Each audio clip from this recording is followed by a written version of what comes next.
नमस्कार, स्वागत है आपका सरोकार में। मैं हूं अमृता राय। आज सरोकार में बात 31वें ओलंपिक खेलों में हमारे प्रदर्शन और निराश करने वाले नतीजों पर। 2-4 खिलाड़ियों के प्रदर्शन को अगर छोड़ भी दें तो ऐसा क्या हुआ कि इस बार भी हमारी उपलब्धियों पर नाकामियां हावी रहीं। हमारे वर्ल्ड चैंपियन खिलाड़ी भी अपनी प्रतिष्ठा बचाने में नाकाम रहे, यहाँ तक कि हम अपने पुराने प्रदर्शन से भी पीछे रह गए। लंदन ओलंपिक 2012 में 6 मेडल जीतने के बाद सरकार के ओपेक्स 2020 प्लान का क्या हुआ, जिसमें 25 मेडल जीतने का लक्ष्य रखा गया था?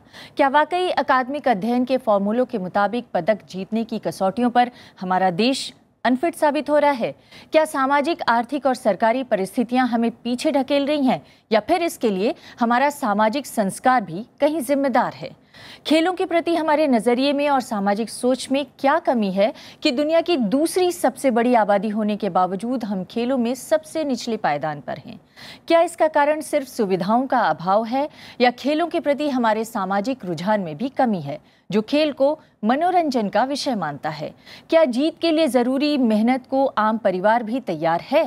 सुविधाओं की कमी, खेल एसोसिएशंस की राजनीति, खेल संस्कृति का अभाव, इन सब से कब और कैसे निपटा जाएगा?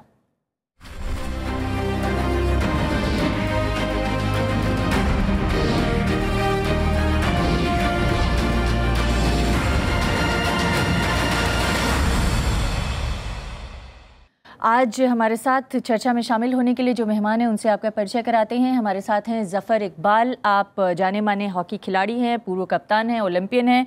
आप 1980 मॉस्को ओलंपिक में विजेता टीम के हिस्सा भी रहे थे। बहुत बहुत स्वागत है आपका। इसके अलावा हमारे साथ चेतन चौहान हैं। आप पूर्व क्रिकेटर हैं। आप 1969 से 1981 तक भारतीय टीम का हिस्सा रहे, भारतीय क्रिकेट टीम का, और 2 बार बीजेपी से सांसद चुने जा चुके हैं। आप इस समय निफ्ट के चेयरमैन भी हैं। मैं इसके अलावा आगे अपने मेहमानों से परिचय कराना चाहूँगी। हमारे साथ हैं मणिशंकर अय्यर। आप पूर्व खेल मंत्री रह चुके हैं। 2006 से 2008 के बीच आप खेल मंत्री रहे।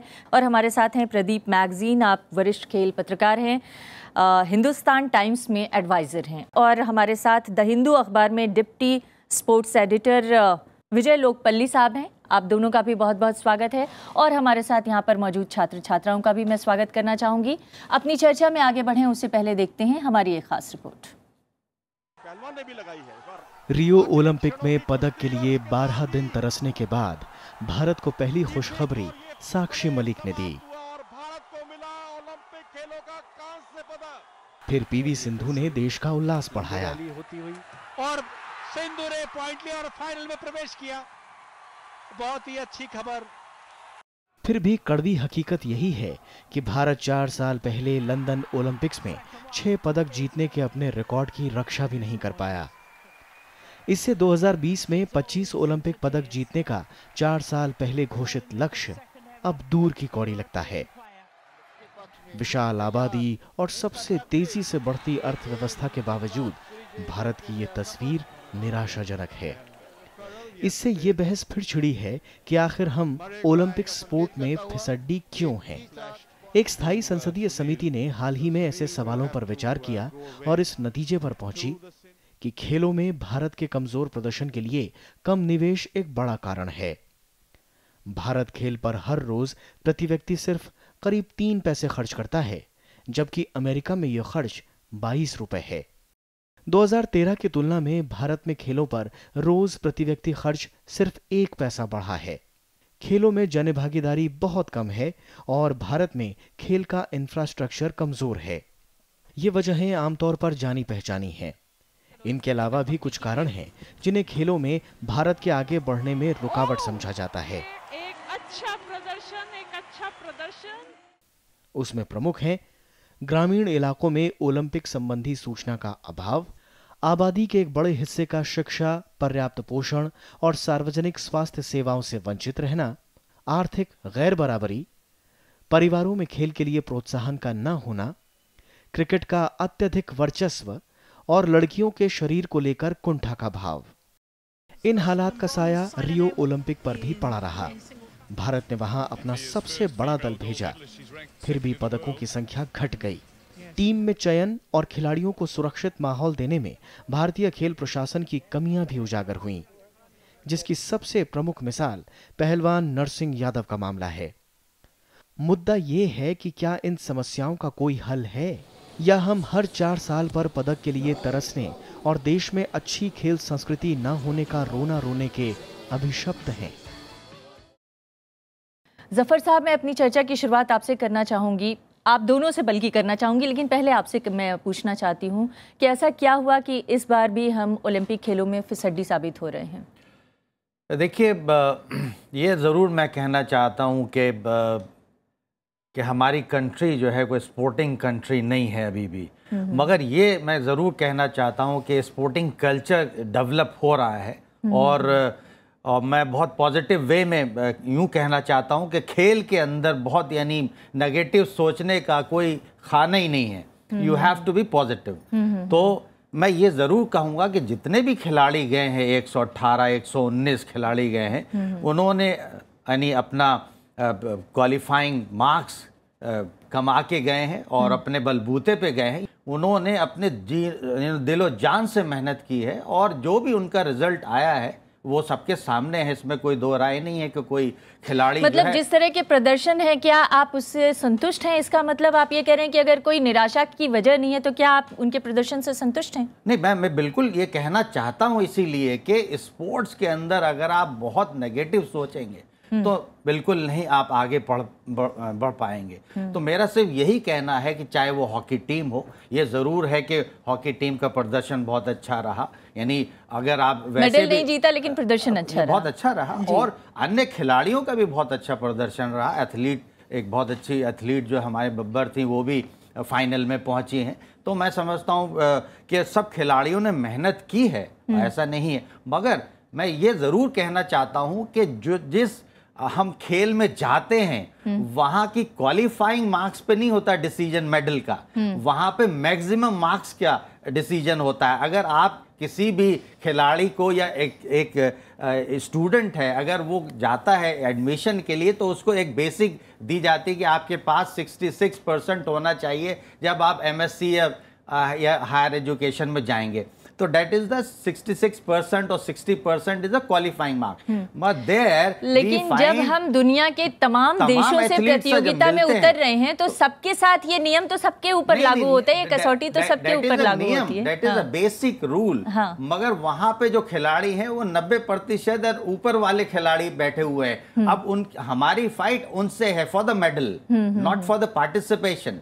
तो that is a big difference जो हम लोगों को समझ में नहीं आता है। यहाँ पे लोग समझते हैं कि हमने भेज दिया, हमने पैसे खर्च कर दिए, पर मेडल क्यों नहीं आ रहा? इज ऑफ शेल आइटम नहीं कि you go and buy it. नहीं, लेकिन मैं आपको शामिल करना चाहती हूँ चौहान साहब। सवाल ये नहीं है कि हम क्वालिफाई कर ले रहे हैं, सवाल ये है कि देश की जनता ये उम्मीद करती है कि हमें मेडल भी मिले, क्योंकि हम जिन देशों के साथ कंपटीशन में हैं वो भी तो वहाँ पे क्वालिफाई करके पहुँचे हैं और वो मेडल जीत रहे हैं। तो हमारा मुकाबला उनसे है और हम उसके लिए क्या प्रिपेयर नहीं हो पा रहे हैं? कहाँ पे कमी रह जा रही है? देखिए, ये इतना छोटा सवाल नहीं है, ये बहुत पेचीदा सवाल है और ये जो है ना, इसमें आपको बहुत ज़्यादा चीज़ें सोचनी पड़ेंगी। आप खाली ओलंपिक्स की बात मत सोचिएगा, आप तो आगे तक की बात सोचिए, पीछे की बात करिएगा। सबसे पहले हम लोगों को मानसिकता बदलने की आदत की ज़रूरत है। यहाँ पर भारत के अंदर पढ़ोगे लिखोगे बनोगे नवाब, खेलोगे कूदोगे बनोगे गंवार। खराब या गंवार, हमारे तो यूपी में बोलते हैं गंवार। तो ये जो मानसिकता है ये अभी ये हटी नहीं है, इसीलिए बहुत ज्यादा लोग खेल नहीं रहे हैं। लेकिन चेतन चौहान साहब, इसी मानसिकता के बल पर क्रिकेट हमारे देश में सफल हुआ। इसी मानसिकता के, अगर यही मानसिकता की आप बात करते हैं तो इससे पहले हमने ओलंपिक खेलों में 6 पदक जीते। हमने कम से कम बेहतर प्रदर्शन किया, बहुत अपेक्षाजनक प्रदर्शन ना भी हो, लेकिन हमने कुछ तो हासिल किया था। मानसिकता तो तब भी यही थी, आज भी यही है। देखिए, खिलाड़ी को 2 चीज़ की आवश्यकता होती है। एक उसको खेल का मैदान, दैट इज इंफ्रास्ट्रक्चर, और दूसरा उसको चाहिए होता है इक्विपमेंट, फैसिलिटी।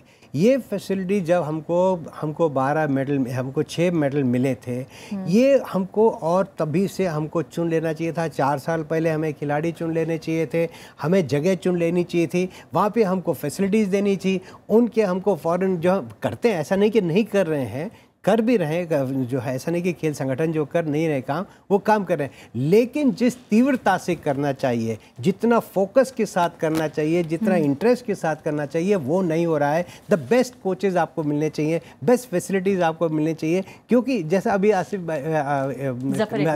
जफर भाई ने कहा कि आप कंपीट भारत के साथ नहीं कर रहे हैं, आप जो एशियन गेम्स में नहीं कर रहे हैं, आप कॉमनवेल्थ गेम्स में नहीं कर रहे हैं, आप कंपीट कर रहे हैं पूरी दुनिया के एथलीट्स के साथ। They are the best in the world, उनके साथ आप कंपीट कर रहे हो और उनके साथ आपको मेडल लाना है। चौहान जी, लेकिन तो मैं यही तो जानना चाहती हूँ, जब आप क्रिकेट खेलने जाते हैं तब भी दुनिया के बेहतरीन क्रिकेट खिलाड़ियों के से आप कंपीट करते हैं।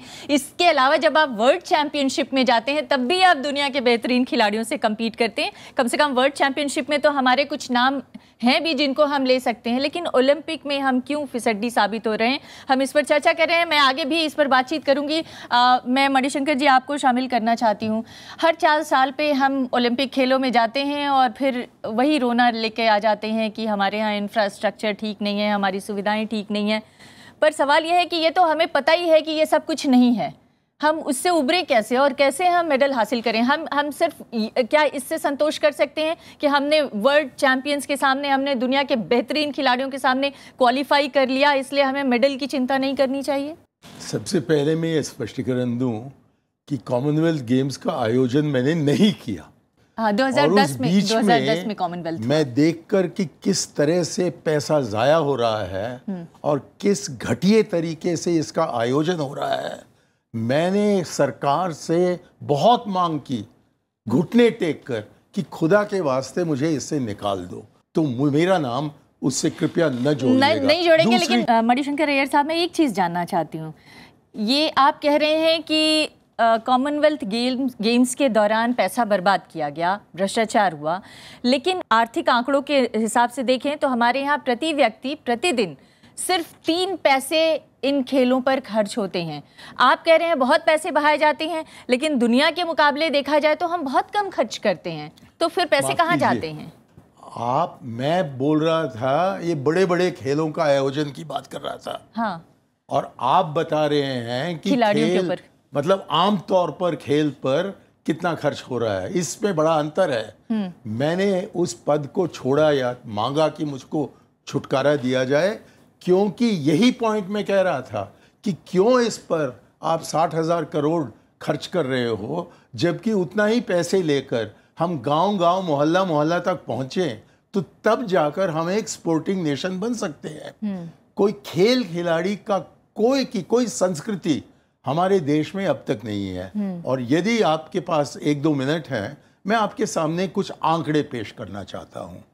हमारे देश में गिना जाता था, जबकि मैंने इस पर अध्ययन की थी, कि 77 करोड़ लोग हैं जो 35 साल से कम उम्र के हैं।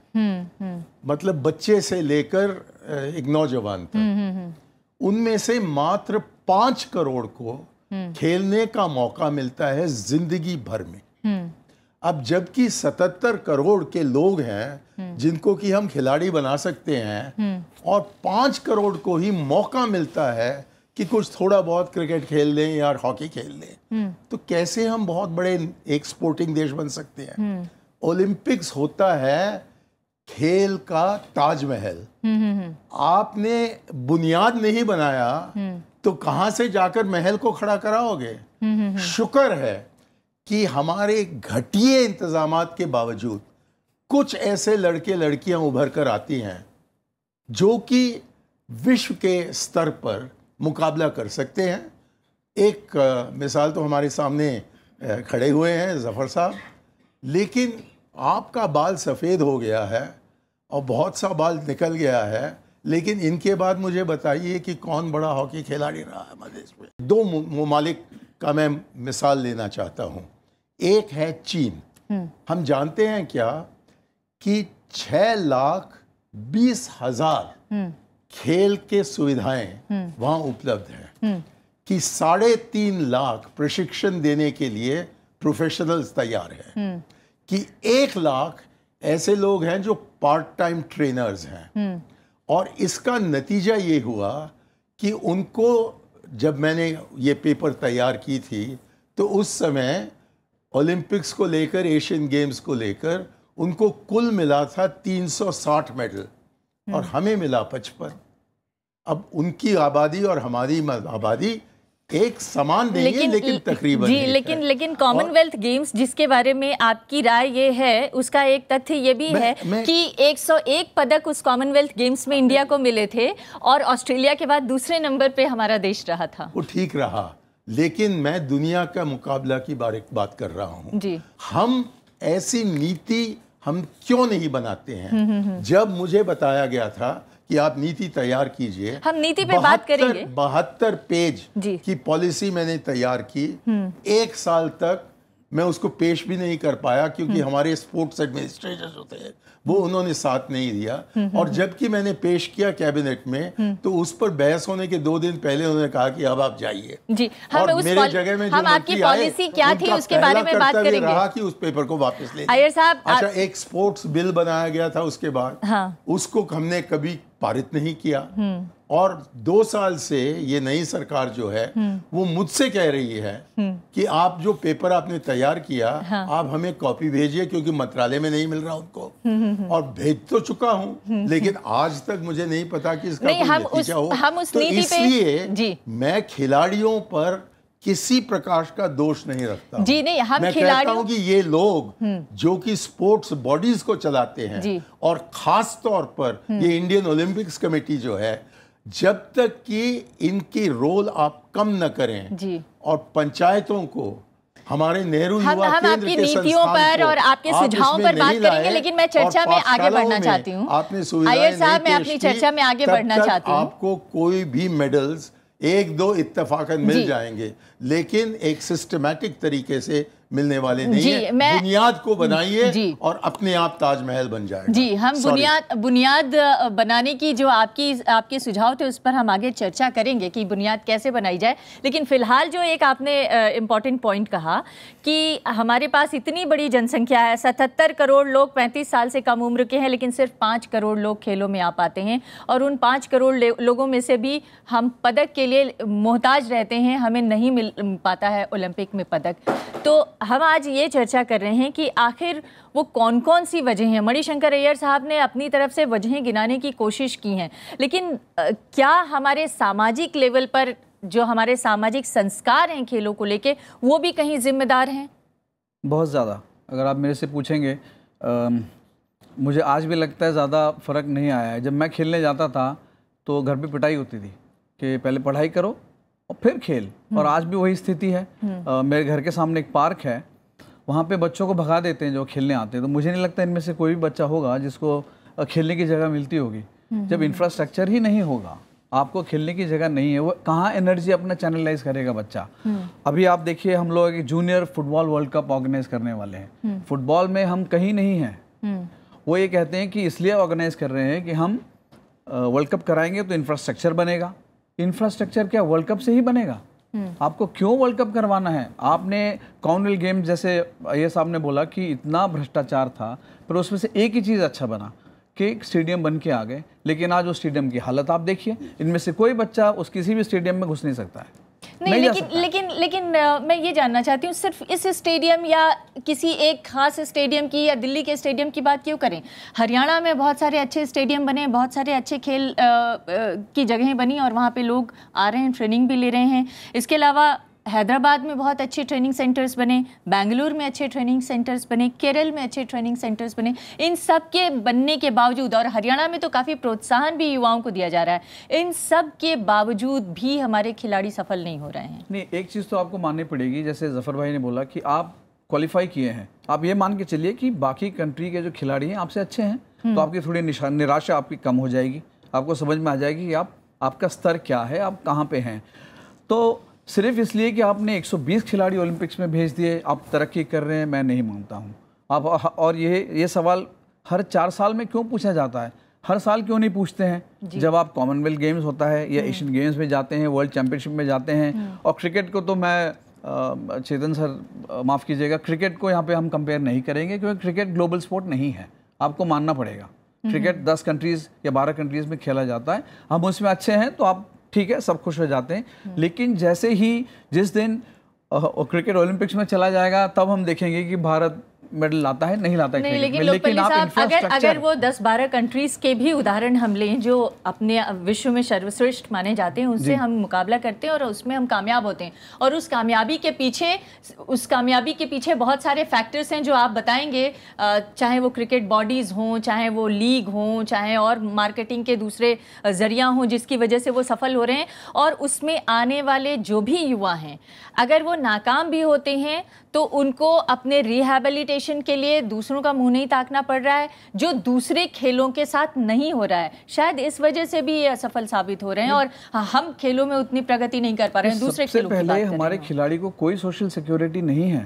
अगर आप देखें, क्रिकेट आप खेल रहे हैं क्योंकि आपको लगता है वहाँ पैसा बहुत है, मैं खेल लेता हूँ क्रिकेट शायद, लेकिन अगर आप क्रिकेट नहीं खेल पाए फिर आप कहाँ जाएंगे? अगर आपको चोट लगी आप कहाँ जाएंगे? ना आपके पास नौकरी है, ना आप खिलाड़ी बन पाए। बाकी खेलों में आप देखिए नौकरियां कोई नहीं है, सरकार भी नौकरी नहीं देती है।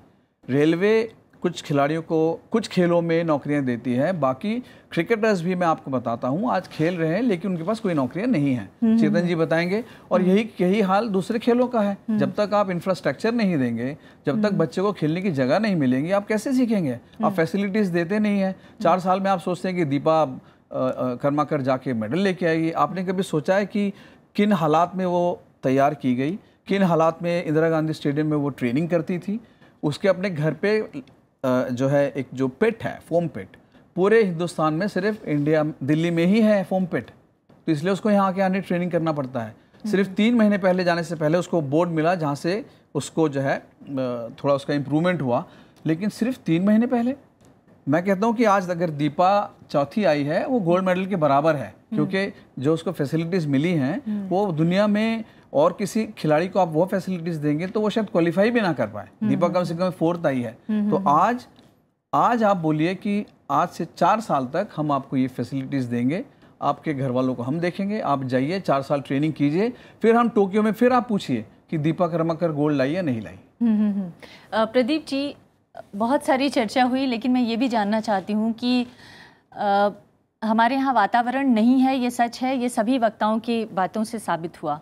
क्या राजनीतिक मंशाओं की भी कमी है? जो जितने भी पॉइंट सब ने उठाए हैं उससे अब आगे बढ़ना मेरे लिए मुश्किल होगा कि इससे मैं और नई चीज़ क्या कहूँ, लेकिन मैं ये कहना चाहता हूँ कि जो स्पोर्ट्स है, जो स्पोर्टिंग अचीवमेंट वर्ल्ड में जितने बड़े बड़े मुल्क कर रहे हैं, एक तरीके से उनकी रिफ्लेक्शन है उनकी अपनी सोसाइटी का भी, उनकी इकोनॉमिक आर्थिक स्थिति का, उनकी इक्वालिटी का।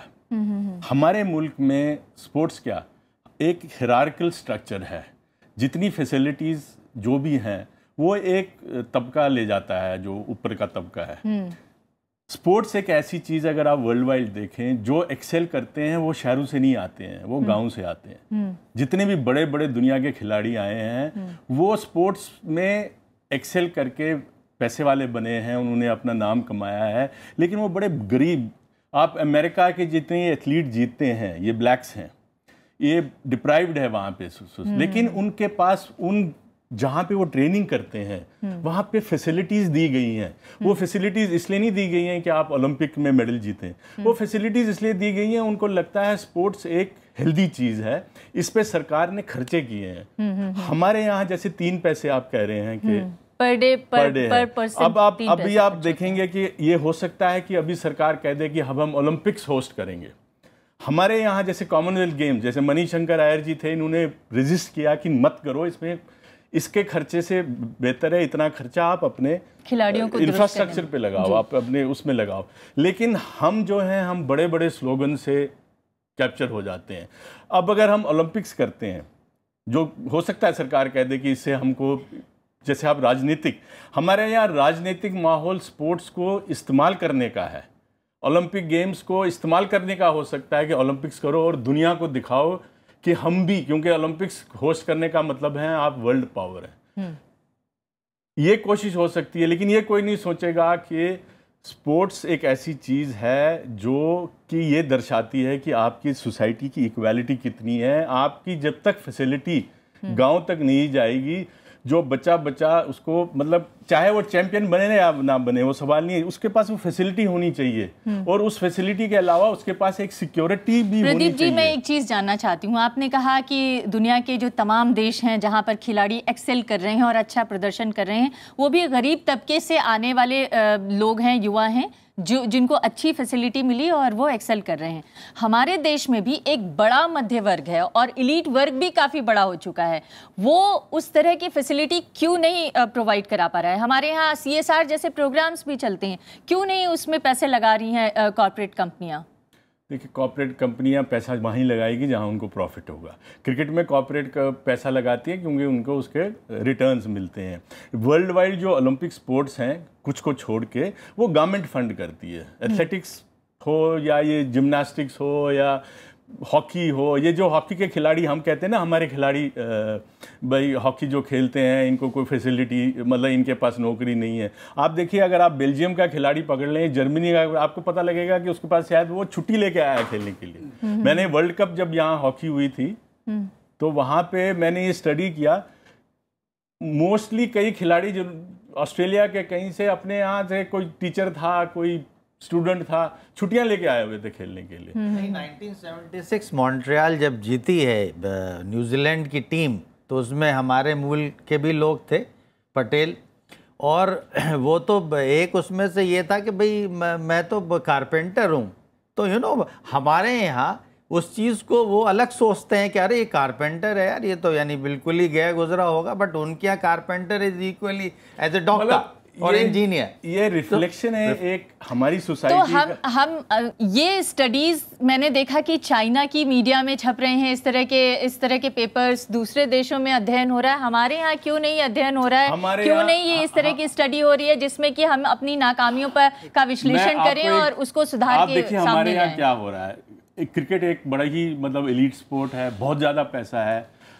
क्रिकेट की एडमिनिस्ट्रेशन के सुधार के लिए सुप्रीम कोर्ट ने एक कमेटी मतलब फैसला दिया और उसका नतीजा क्या निकला? जो पॉलिटिशियन जो बोर्ड को चला रहे हैं, उन्होंने आज सुप्रीम कोर्ट के चीफ जस्टिस को कह दिया कि आप बायस्ड हैं। ये अनप्रेसिडेंटेड है शायद हिस्ट्री में कि सुप्रीम कोर्ट के चीफ जस्टिस को आपके मुल्क में किसी ने जाके कहा कि आप रिक्यूज कीजिए अपने आप को क्योंकि आप बायस्ड।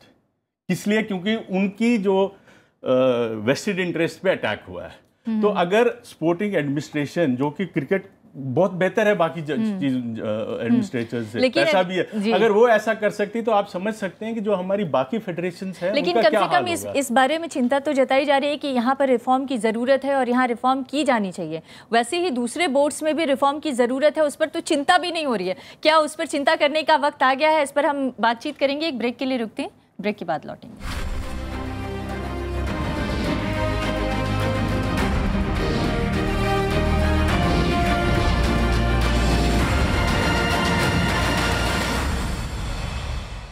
तो ब्रेक के बाद एक बार फिर आपका स्वागत है। हम चर्चा कर रहे थे कि जैसे क्रिकेट बोर्ड में रिफॉर्म की बात कही जा रही है, क्या दूसरे खेलों के बोर्ड में भी रिफॉर्म की ज़रूरत है? और इस बारे में भी बात कर रहे थे कि आखिर हमारे जो खिलाड़ियों का ओलंपिक में प्रदर्शन रहा है वो एक तरह से निराशाजनक प्रदर्शन माना जा रहा है, और उस प्रदर्शन के लिए, उस खराब प्रदर्शन के लिए जिम्मेदार कौन है? मैं आपसे जानना चाहूँगी, मणिशंकर अय्यर साहब अभी बता रहे थे कि इनके वक्त में एक स्पोर्ट्स नीति बनाने की बात हुई थी, लेकिन वो ठंडे बस्ते में रह गई, उसका कुछ हुआ नहीं। क्या उसकी वजह यह है कि जितने भी फेडरेशन एसोसिएशन है इंडिया के अंदर, they are run by politicians, और जब आप नीति को लेके जाएंगे जिसका इफेक्ट उन लोगों के ऊपर पड़ेगा, तो नेचुरली वो सोशल स्टेटस के लिए सब लोग रखते हैं। जितने भी पोस्ट होल्डर हैं आपके, चाहे बीसीसीआई हो, चाहे हॉकी इंडिया की बॉडी हो या फुटबॉल की है, जहां पे भी आप देखेंगे तो mostly run by the politician. तो मैं समझता हूं कि जब वो नीति जा ही नहीं सकती पार्लियामेंट के अंदर pass, because it has to go through the cabinet, और कैबिनेट में सब कंट्रोल इन्हीं का है। तो पहली भी जो राजनीति गई थी, खेल राजनीति, उसको धक्का मार कर वापस कर दिया। मैं एक चीज जानना चाहती हूँ, अगर बोर्ड्स पर राजनीतिकों का कब्जा है तो क्या ये बुरा है? क्या ये नहीं होना चाहिए और इसके होने से नुकसान है खेल का?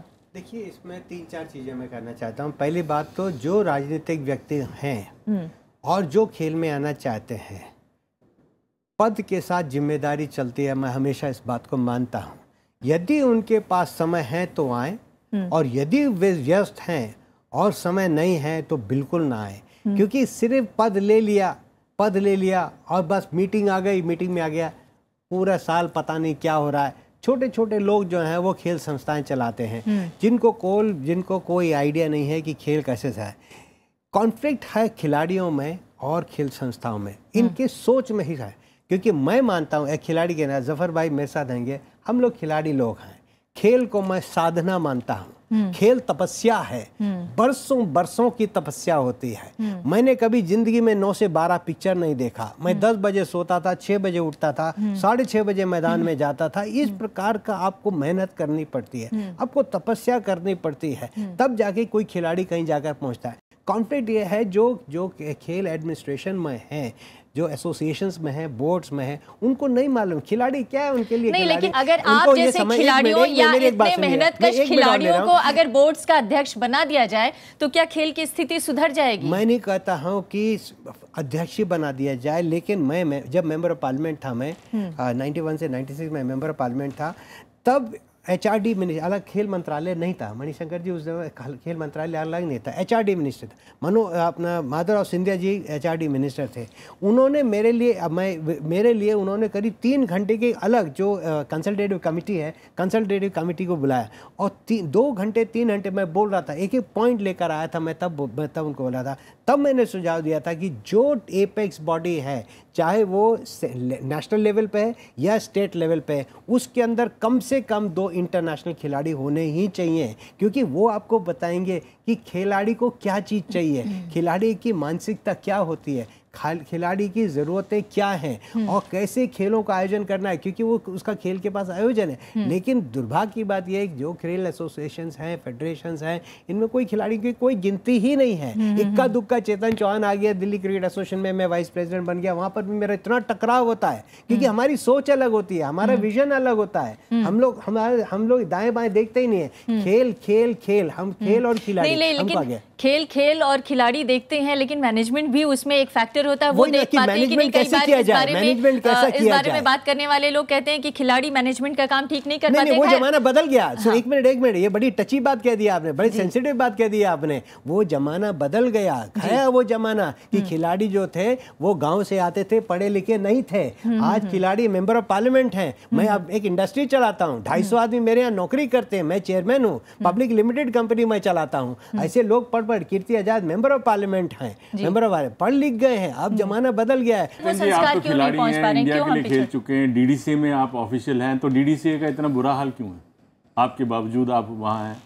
देखिए वहाँ पे ऐसा नहीं, हम लोग कर रहे हैं, ऐसा नहीं कि मैं कोशिश नहीं कर रहा हूँ। हमारा भी टकराव होता है, क्योंकि टकराव क्या होता है, विचार अलग है, उनके विचार अलग है। देखिए उनका विचार क्या होता है कि मैं किसी तरह से कुर्सी पे बना रहूं, हमारा विचार नहीं, हम तो ऐसे विचार तो फिर आप तो वहाँ रहे हैं, आपकी वजह से सुधार होना चाहिए। बिल्कुल सुधार हो गया है। देखिए हमने अभी पिछले 6 महीने के अंदर हमने 18 इंटरनेशनल मैचेस कराए। हमने एक साउथ अफ्रीका टेस्ट मैच कराया, 10 हमने वर्ल्ड कप मैचेस कराए। हाईकोर्ट के निगरानी में हुआ है। नहीं, निगरानी होने दीजिएगा, काम आप लोग कर नहीं सकते। नहीं, काम तो हमने किया है, काम तो चेतन चौहान ने किया है। वहाँ पर काम तो मैंने किया है ना, मैंने वहाँ 12 घंटे 14 घंटे लगाए, वहाँ पर हर चीज कराई है, ईमानदारी से काम कराया, 7 करोड़ रुपए हमने प्रॉफिट कराया है। तो ऐसे मत, हमारा विजन अलग है। कि आपको फैशन इंस्टीट्यूट में क्यों लगाया, आपको खेल मंत्री बनाते तो तब ठीक रहता। अब आपकी बात में पहुंचा दूंगा। नहीं, लेकिन आप फैशन इंस्टीट्यूट में भी रह के खेल को पॉपुलर कर सकते हैं क्या? कोई आइडिया है आपके पास इस तरह का? वो तो वहाँ पे जो लोग आते हैं बहुत पढ़े लिखे लोग होते हैं। हालांकि जो इंस्टीट्यूट है वहाँ पे फैसिलिटी,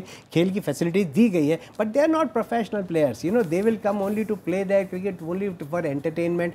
मैं वही आपको बताना चाह रहा था कि जब हम लोग तैयारी कर रहे थे ओलंपिक्स की, तो मालूम था कि रियो में ओलंपिक्स 2016 में होने वाला है, मगर जब हमारी आंखें तो 1.5 साल पहले खुली कि अच्छा ओलंपिक गेम्स हो रहे हैं, भाई पैसा दो, ये करो, वो करो, ऐसा करो, वैसा करो। अब जब 1.5 साल पहले, 2 साल पहले तैयारी आप करेंगे उस खेल के लिए, तो फिर आपका नतीजा तो वैसे निकलेगा। मैं ये नहीं कहना चाहता, मगर अगर आप दूसरे आंकड़े भी देखेंगे तो 13 लाख स्कूल है हिंदुस्तान के अंदर, और उसके अंदर फैसिलिटी जो है वो 30% में नहीं है, 30% में, वो भी फैसिलिटीज ऐसी है कि भाई ग्राउंड है तो उसको फैसिलिटीज कह रहे हैं। एक ही कोच है जो 1000 बच्चों को देखता है, वो फिजिकल टीचर जो है। भाई आजकल वो ज़माना नहीं है इंटरनेशनल में। यहाँ तो 9.6 सेकंड को कम करने के लिए, 9.55 सेकंड करने के लिए उसमें लाखों करोड़ों रुपए देते कि तुम्हारा हाथ यूं चलना चाहिए, यूं नहीं चलना चाहिए, एयर प्रेशर तो ये आ रहा है। आप इस तरफ संकेत कर रहे हैं कि सरकारों की उपेक्षा उपेक्षा भी है, लेकिन आप क्योंकि सरकार में रहे और उस जगह पर रहे जहां पर आप नीति बना सकते थे, और आपने बताया कि आपने नीति बनाई थी। आपने ये भी बताया कि 72 पेज की एक नीति जो ठंडे बस्ते में डाल दी गई। मैं ये जानना चाहती हूँ, ये जो चिंताएं यहाँ पर उभर कर आई हैं, उस नीति में इन सब का कोई रिफ्लेक्शन था? ये सारी चीज सबको पता है। हाँ, अरसों से पता है जी, सरकार को भी पता है। हाँ, लेकिन क्योंकि ये स्पोर्ट्स एडमिनिस्ट्रेटर्स हैं, हाँ, जिन्होंने कि कब्जा कर लिया है, हाँ, वो इनकार करते हैं कि ये सुधार लाया जाए। यही कारण है कि जो नीति मुझसे कहा गया था तैयार करने का, उसको पेश करते ही उन्होंने पकड़ लिया और रद्दी के बक्से में डाल दिया। और जो स्पोर्ट्स बिल मेरे मंत्री रहने के पश्चात जो बना, वो कैबिनेट तक नहीं पहुंचा, या कैबिनेट को पहुंचा तो वहां से वापस किया गया। तो इस परिस्थिति में जब तक कि हमने एक क्रांति नहीं चलाई और ये नहीं तय किया कि खेल को आगे ले जाने के लिए हमारे सक्षम खिलाड़ियों को एक बहुत बड़ा रोल देंगे, तब तक मामला होने वाला नहीं है। एक आंकड़ा मैं पेश करना चाहता हूं। एक आंकड़ा मैं आपके सामने पेश करना चाहता हूं। क्यूबा जैसे एक छोटे मुल्क में वहां कुल मिलाकर प्रशिक्षण देने के लिए 1,20,000 ट्रेनर्स हैं और वहां की आबादी 11 लाख की है जी। 1,20,000 कहां से ढूंढ कर निकाले? जो पूर्व खिलाड़ी थे, जिनको की सुविधा दी गई थी खिलाड़ी बनने के लिए, जब उनका दौर खत्म हो जाता है तो उनसे कहा जाता है कि जिंदगी भर आपको ये काम दिया जाएगा कि आप खेल को जानते हो और अब आप नौजवानों को, बच्चों को आप प्रशिक्षण दीजिए। तो हम क्यों नहीं करते? हम उसको क्यों नहीं फॉलो करते? क्योंकि हमारे स्पोर्ट्स बॉडीज कहते हैं कि हम ओलंपिक्स करेंगे, हाँ। हम कॉमनवेल्थ गेम्स करेंगे, हाँ। हम एशियन गेम्स करेंगे, हाँ। और ये बड़े बड़े खेलों का आयोजन करने में जो हमारा ध्यान चला जाता है, और सरकार कहती है कि हमारी छवि तो इसके साथ जुड़ी हुई है, तो आपको हम 50 करोड़ रुपए देंगे। वो कहता है कि हमें 500 की जरूरत है। 500 दे दिए तो कहते हैं कि 5,000 चाहिए, और जब 5,000 दे देते हैं 50,000 के मांगते हैं और मिल भी जाता है। हमारे यहाँ कहाँ से गलती शुरू होती है? आप जानते हैं कि संविधान में खेल का जिक्र है, कहाँ है? जहाँ की एंटरटेनमेंट लिखा हुआ है उसके साथ जुड़ा हुआ है, खेल को हम मनोरंजन जिसका मतलब है कि वो सोचते हैं कि चेतन चौहान और जॉनी वॉकर में कोई अंतर नहीं है, उसी के साथ इन्होंने जोड़ दिया। नहीं, मैं तो जबकि हमारे देश में ये एक सोच नहीं आया, हाँ। एक संस्कृति नहीं आई, हाँ। कि खेल कितनी आवश्यक चीज है। नतीजा ये कि मंत्री सब मेरे जैसे बन जाते हैं। नहीं, मैं ये एक बहुत ये इस संस्कृति को खत्म करना है, और मेरे जैसे लोगों को कतई कभी भी स्पोर्ट्स मिनिस्टर नहीं बनाना चाहिए, और ये फैशन इंस्टीट्यूट से इनको निकालिए और एकदम खेल मंत्री बनाइए, देखेंगे कि कितना फर्क पड़ता है। मैं चाहती हूँ कुछ छात्रों युवाओं से के सवाल भी लिए जाए। ये तो सर इस देश का दुर्भाग्य है कि बच्चा जब माँ की कोख में होता है तब से लेके जब तक वो कब्र में जाता है उसे राजनीति सहनी पड़ती है, और हमें या जो ग्राउंड लेवल पे जो फैसिलिटीज़ हैं, जो प्लेयर्स हैं, उन्हें दी नहीं जाती हैं, लेकिन जब वो आगे अपने दम पर निकल जाते हैं तो उनकी तुलना वर्ल्ड क्लास प्लेयर से की जाती है। आज आप देखिए सर, किसी भी सरकारी स्कूल में कोई भी स्पोर्ट्स की फैसिलिटी नहीं दी गई है। बच्चे आज भी अब घूम के कोई खेल खेल लेते हैं, या फिर सोसाइटीज में जो पार्क है वहाँ बड़ा सा बोर्ड लगा दिया जाता है जहाँ पर लिखा है क्रिकेट और फुटबॉल खेलना मना है। मैं वही कहना चाह रहा हूँ, ये बच्चे ने बिल्कुल सही कहा है। आप फैसिलिटीज हम लोग को कब देते हैं? जब हम हिंदुस्तान के कैंप में जा रहे हैं। हिंदुस्तान के कैंप में, ये स्टेट के कैंप की बात नहीं कर रहा, मुझे मालूम है स्टेट की क्या स्थिति है जब वो इवन नेशनल चैंपियनशिप खेलने जाते हैं कि उनके पास ना तो बिस्तर है ना वो कहीं उसमें ठहरा देते हैं जनरल जगह पे। खुद का किराया खर्च करके जाते हैं जी, खुद का किराया, उनको किराया तक नहीं मिलता अपनी जेब से किराया तक। हम लोग के टाइम में हम लोग के याद होगा कि अखबारों में शायद आपके ज़माने में एक फ़ोटो छपा कि हमारी नेशनल हॉकी टीम को साइडिंग में लगा दिया था रेलवे स्टेशन में, और वो खुद बैठकर जमीन पर बैठे वो अपना खाना खुद बना रहे थे। मैं आपको बता रहा हूँ, ये 81-82 में जब वर्ल्ड कप हो रहा था वानखेड़े स्टेडियम के डॉर्मेट्री की बात हो रही है मैं जी, और we stayed there for months dormitory के अंदर। और जब वो वर्ल्ड कप शुरू हुआ तो लोगों ने कहा कि इंडियन टीम डॉर्मेट्री के अंदर ठहरी हुई है, और ऐसे ही बात इन्होंने ये कही कि भाई बच्चों को तो फैसिलिटीज ही नहीं है, खेलेंगे क्या। एक टीचर जो है वो 1000 स्कूल के बच्चों के ऊपर लगाए गए। आज वो जमाना नहीं है। आज 5 साल के बच्चे के ऊपर अगर प्रोफेशनल कोच नहीं तो आप तरक्की नहीं कर सकते। माफ करिएगा, ऊपर आप नहीं जा सकते। बिल्कुल जफर भाई ने जो बात की इसको बात को आगे बढ़ा रहा हूँ। अगर कटौती होती है, स्कूल में कटौती, कॉलेज में कटौती, यूनिवर्सिटी में, तो सबसे पहले वो कटौती अगर है आपको तो वो खेल में कटौती है। टीचर, स्कूल टीचर है, स्पोर्ट्स टीचर हटा दो जी, उसकी कोई जरूरत नहीं है। सामान जो है नहीं चाहिए जी, नहीं कोई जरूरत नहीं है इसकी। तो आप ये अगला सवाल ले लेते हैं जी, पूछो सर। एशियन गेम्स हो, ओलंपिक्स हो या कोई और वर्ल्ड लेवल कॉम्पिटिशन्स हो, इन सभी गेम्स में जो इंडिविजुअल स्पोर्ट्स होते हैं उनका ज़्यादा महत्व होता है बजाय जो टीम स्पोर्ट्स होते हैं। मगर हमारे देश भारत की स्थिति यह है कि यहाँ जो पॉपुलर स्पोर्ट्स हैं, उदाहरण के तौर पर क्रिकेट, इनका प्रचलन और इसका विस्तार ज़्यादा है बजाय जो इंडिविजुअल और अनपॉपुलर स्पोर्ट्स हैं। बात करें अगर दूसरे देशों की, जैसे चाइना हो, यूएस हो, जापान हो, इन सभी देशों में टीम स्पोर्ट्स तो खैर है ही, मगर इससे ज़्यादा ट्रेनिंग सेंटर जो इंडिविजुअल स्पोर्ट्स हैं, भले वो जूडो हो, बॉक्सिंग हो, कराटे हो, जिम्नास्टिक्स हो या स्विमिंग हो। तो सर सवाल आप सभी से यही सवाल है कि हमारे देश की यह स्थिति कब बदलेगी जब टीम स्पोर्ट्स के मुकाबले या उससे ज़्यादा पॉपुलर जो इंडिविजुअल स्पोर्ट्स होंगे। जी प्रदीप साहब, आप जवाब देना चाहेंगे? देखिए, ये जो सवाल है ये लिंक्ड है इसी से कि हम कितना खर्चा करते हैं। जब तक सरकार, देखिए हम अपने आप को वर्ल्ड पावर कहते हैं, लेकिन अगर आप देखा जाए आपका हेल्थ पे क्या बजट है, आपका स्पोर्ट्स पे क्या बजट है, आपका जो सोशल फैक्टर्स होते हैं, इंडिकेटर्स होते हैं, वो तो स्टेट खर्चा करती है, लेकिन स्टेट तो उससे हाथ अपना खींच रही है। ये तो आपको जैसे 3 पैसे नहीं, आपको 30 पैसे खर्चने पड़ेंगे, तो तब जाके ये फैसिलिटीज़ हर जगह होंगी।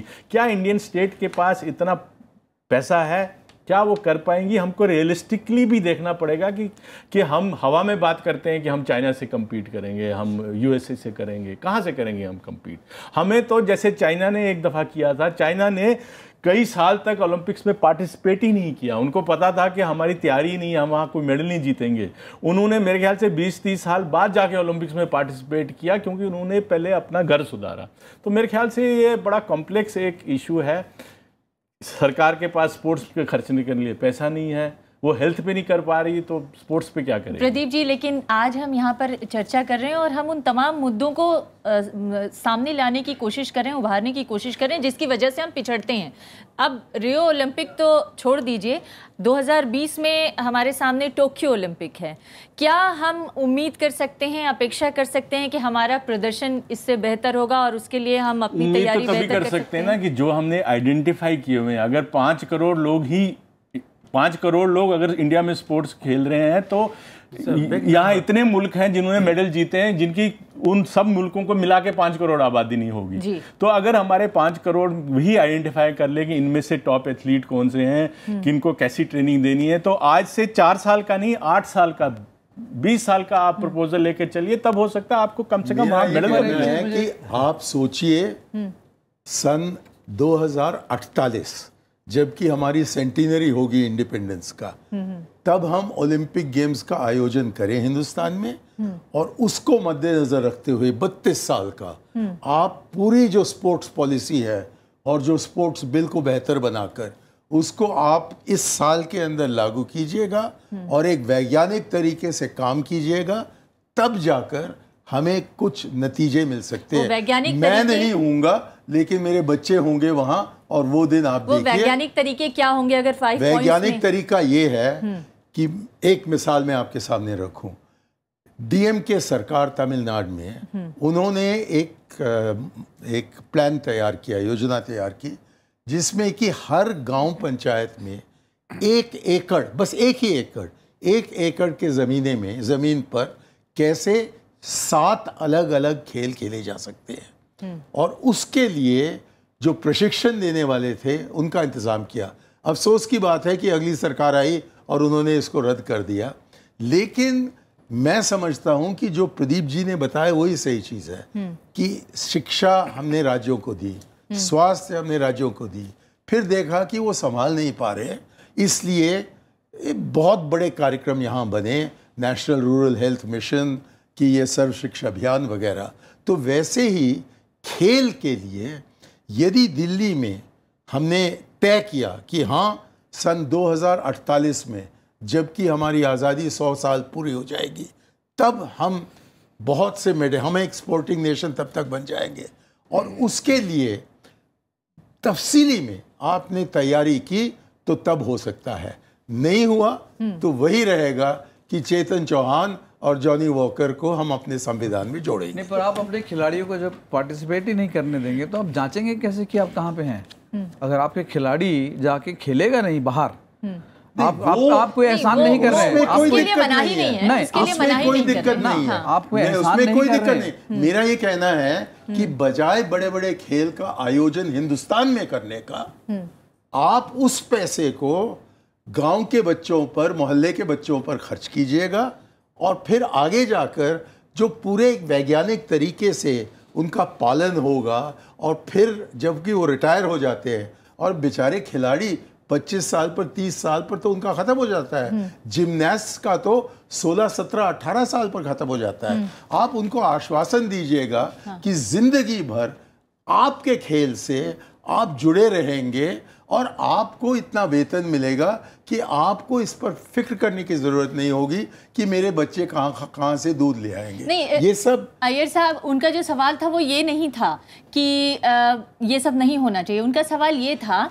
कि ये जो आप ट्रेनिंग का ढांचा तैयार करने की बात कर रहे हैं, इस ढांचे में ट्रेन होकर बच्चे कहाँ तक पहुँचे, खिलाड़ी कितना आगे बढ़ पाए, इसके लिए प्रतियोगिता में जाना ज़रूरी है, और उस प्रतियोगिता के लिए आयोजन करने भी ज़रूरी है। तो हम 48 तक बैठे रहे। मेरा ये कहना है कि प्रतियोगिता, मेरा ये कहना है कि प्रतियोगिता आप गांव के स्तर पर, जिले के स्तर पर, शहरों के स्तर पर आप कीजिएगा, और जबकि वो तैयार हो गए, आपने ढूंढ निकाला है कि इन लोगों से ये काम हो सकता है, उनके लिए जो पैसा खर्च करना है जरूर उसको उपलब्ध कीजिएगा। अगला सवाल ले लेती हूँ एक युवा का। जी सर, मेरा ये क्वेश्चन है कि स्कूल्स में, जो खास तौर पर जैसे स्कूल में मैं आई हूँ, मेरा एग्जांपल है कि उस स्कूल में कोई भी बॉयज़ जाते थे बाहर खेलने के लिए, गर्ल्स के लिए कोई मंच नहीं था। 5th तक मैं कबड्डी में गई थी, उसके बाद हम काफ़ी अच्छे प्लेयर थे, तो हमारा आगे था जाने का, पेरेंट्स ने मना किया था कि मत जाओ बाहर। लेकिन 6 के बाद स्कूल में कोई भी ऐसी फैसिलिटी नहीं मिली कि हम अपने मंच पर आ सकें। और सर, ऐसा कब तक रहेगा कि गर्ल्स को मतलब अनदेखा? सर, यहाँ तक कि मैरी कॉम पिक्चर आई तभी मुझे पता चला कि हाँ कोई मैरी कॉम भी है, इसके नहीं तो कोई भी पॉपुलेशन नहीं। और दीपा अभी न्यूज़पेपर मैंने पढ़ा तभी मुझे पता चला।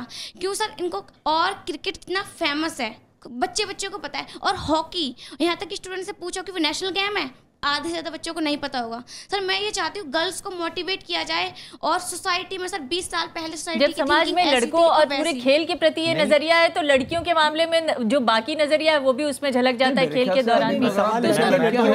सवाल ये है कि जो बच्चे हैं जो खेलना चाहते हैं उनको सुविधा मिले, वो चाहे लड़की हो या लड़का हो, किसी प्रकार का कोई रोक टोक नहीं होनी चाहिए। ऐसा नहीं है कि छोटे छोटे गाँव में, मैं जहाँ से मैं एक रनर थी, मैं गया एक गाँव के अंदर, मैं MP था, वो कार्यक्रम था, वहाँ एक बच्ची आई, तो क्या कर रहे, मैं सेकंड आई हूँ, उत्तर प्रदेश में कंपटीशन हुआ और मैं उसमें सेकंड आई।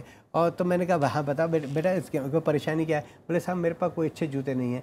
मैं आई केम बैक टू दिल्ली, और मैंने इमीडिएटली एडिडास वालों को फ़ोन किया और मैंने कहा मुझे रनर अच्छे वाले शूज़ दे। मैंने अपने पैसे से उस बच्ची को दे दिया। वो बेचारी गाँव के रहने वाली थी बच्ची। इक्का दुक्का उदाहरण से तो देश में जो महिला खिलाड़ी हैं उनकी स्थिति सुधर जाएगी क्या? इस इक्के दुक्के उदाहरण से क्या जो हमारी सोच है, हमारे सामाजिक सोच है महिलाओं को लेकर, जिसका प्रतिबिंब उस लड़की के सवाल में देखने को मिला, वो बदल जाएगा? बदल रहा है, पेरेंट्स पे डिपेंड करता है। अभी पीछे शुभांगी कुलकर्णी एक क्रिकेटर रही हैं, उन्होंने बहुत अच्छा एक स्टेटमेंट दिया कि घर में बेटे को तो आप बैट पकड़ाते हो और बेटी को गुड़िया। क्यों? आप बेटी को भी बैट दो ना, आप उसको फुटबॉल ला के दो, खेलेगी। आप उसको स्विमिंग पूल पे भेजो, स्विमिंग करेगी। आप उसको गुड़िया ही क्यों देते हो? आप ये क्यों बोलते हो कि घर में ही खेलना है या घर के सामने स्टापू खेलना है या लंगड़ी टांग खेलना है? खिलाड़ी तो खेल रहे हैं। देखिए बहुत पुरानी सभ्यता है, लेकिन इसमें थोड़ा समय लगेगा। और मैं विश्वास दिलाता हूँ कि ऐसा नहीं है, गांव में भी छोटे छोटे शहरों में अब बच्चियां आगे आ रही हैं और वो खेल रही हैं। क्रिकेट नहीं खेल रही हैं। प्रोग्राम का वक्त खत्म हो रहा है। मैं आखिरी सवाल आप लोग से करना चाहती हूँ। परिस्थितियां यही हैं, उसको बदलने में लंबा वक्त लग सकता है और इन्हीं परिस्थितियों में हमें अच्छा प्रदर्शन करना है। 2048 तक बैठे रहें या फिर हम अगले ओलंपिक के लिए अपने आप को प्रिपेयर करें और बेहतर प्रदर्शन कर सकें, उसके लिए क्या हम कोई ठोस रणनीति बना सकते हैं? सिंपल बात है। हाँ। सिंपल बात है। आप इनको जब ये बच्चे आ रहे हैं, 120 बच्चे आ रहे हैं ये, और दूसरे बच्चे जो हैं इनको आप सिर्फ 15 दिन की छुट्टी दे दीजिएगा। ये लौट के आ जाने दीजिए, जाओ घर जाइए।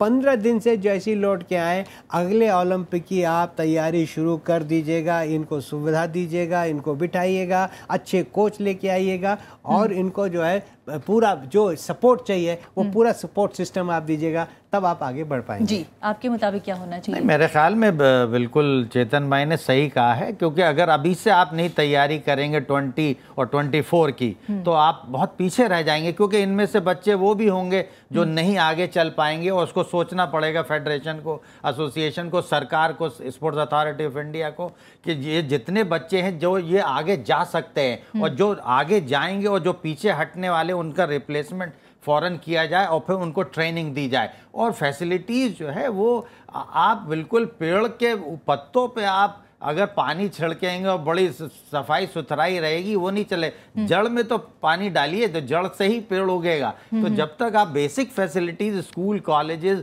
और यूनिवर्सिटीज़ के अंदर नहीं देंगे, जो मेन हमारे ओलंपिक प्लेयर्स हैं, जो विनर है मेडल के, मोस्टली दुनिया के अंदर आप देखेंगे सब स्टूडेंट्स हैं वो, और उनके बेसिक फैसिलिटीज़ तो ऐसी होती हैं उनके यहाँ पे, चाहे वो अमेरिका हो, चाहे चाइना हो, चाहे ऑस्ट्रेलिया, इवन यूरोपियन कंट्रीज़ में, वो ऐसा लगता है कि हमारे नेशनल टीम से भी ज़्यादा फैसिलिटीज़ उस स्कूल और कॉलेजेस के अंदर हैं जो हमारे यानी नेशनल लेवल पे नहीं है। तो नेचुरली अब अगर आप यही सोच, लेकिन हमें अपनी सामाजिक सोच को भी थोड़ा बदलना होगा, जिसकी तरफ बार बार आप संकेत दे रहे हैं कि चेतन चौहान और जॉनी वॉकर को एक प्लेटफॉर्म पे नहीं देखना होगा। हमें कम से कम उनको अलग अलग करके देखने की ज़रूरत है और पेरेंट्स को भी इस बात को समझने की ज़रूरत है कि बच्चा केवल डॉक्टर, इंजीनियर ही नहीं बन सकता, अच्छा खिलाड़ी भी बनकर अपना करियर बना सकता है। देखिए, जैसे मणिशंकर राय जी ने कहा, हमको सबको पता है, ये जैसे हम आज ये डिस्कस कर रहे हैं, आप 4 साल पुरानी टेप लीजिए, उससे 4 साल पुरानी, हम 20 साल 30 साल तब भी हम यही डिस्कस कर रहे थे कि हमने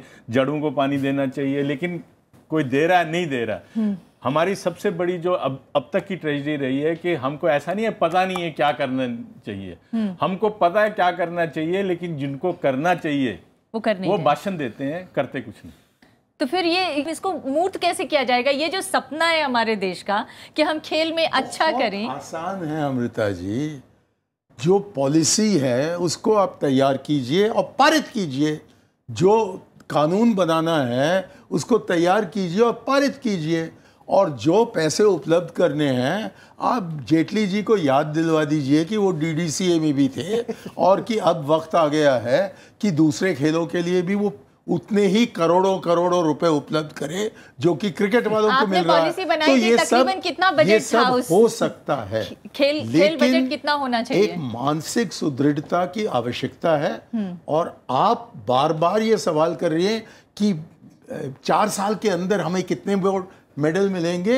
मैं कह रहा हूं कि उसकी भी तैयारी हो, लेकिन आप दूरदर्शी रहकर देखें कि कैसे एक खेल की संस्कृति हम इस देश में बनाएं, कैसे हमारे नौजवान की उपलब्धियों का इस्तेमाल करें और देश को हम ऐसे आगे बढ़ाएं ताकि ऐन वक्त पर जबकि हम दुनिया के सामने आते हैं, हम उनको दिखाएंगे कि हम बस 60,000 करोड़ खर्च करने वाले नहीं हैं, कि 2-4 गोल्ड मेडल भी हम ला सकते हैं। सिर्फ पैसे खर्च के नहीं होगा। अगर आप सोच रहे हैं कि हम बहुत पैसा खर्चेंगे, स्टेडियम बना देंगे और अच्छे अच्छे जॉब्स पे रख देंगे, उससे नहीं खेल होगा। जब तक आप ये नहीं मानेंगे कि खेल और एजुकेशन बराबर चलेगा।